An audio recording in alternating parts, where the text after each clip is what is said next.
has memory. It takes a century and a half for the earth to recover its hardness once it has been stirred. In the meantime, it remembers. In October 2000, a backhoe operator announces that he has found something.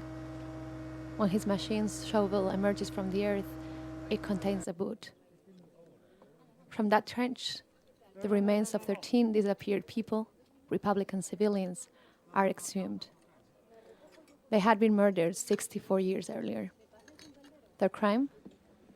Building Spain's first experiment in democracy, defending free education, equality, and the right to prosper collectively. In that grave, the remains of Emilio Silva Fava were found. He was the first victim of the Francoist repression ever to be identified via DNA testing. The silence had been perforated, and out of this opening, the Association for the Recovery of Historical Memory was born. In its 15 years of existence, the association has conducted over 100 exhumations. It has helped thousands of families bury their loved ones with dignity and to find out what happened to them. It has compelled the Argentine judiciary to investigate these crimes under the principle of universal jurisdiction.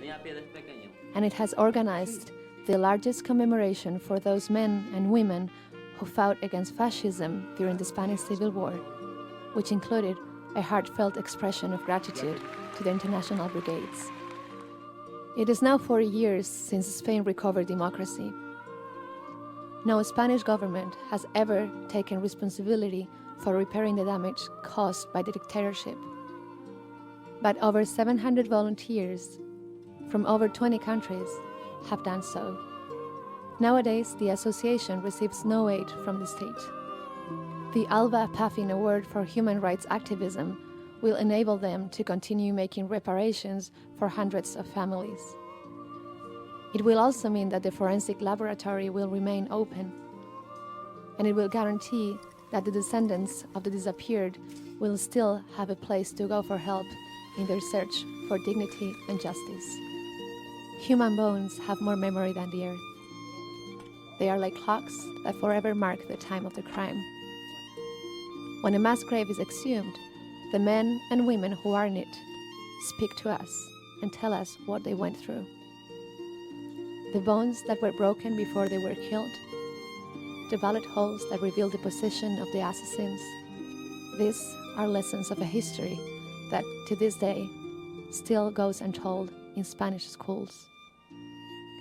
The repression of the Franco dictatorship scattered hidden corpses all over Spain.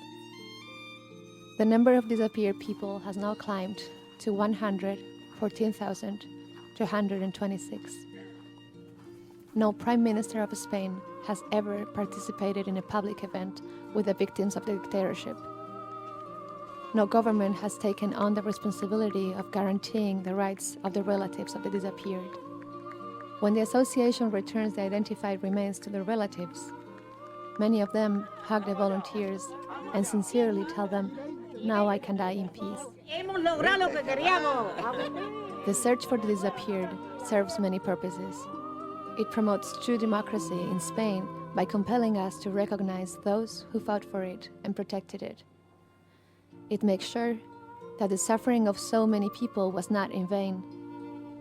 It helps construct a culture of human rights where Spanish citizens will be able to say, with true conviction, "Never again."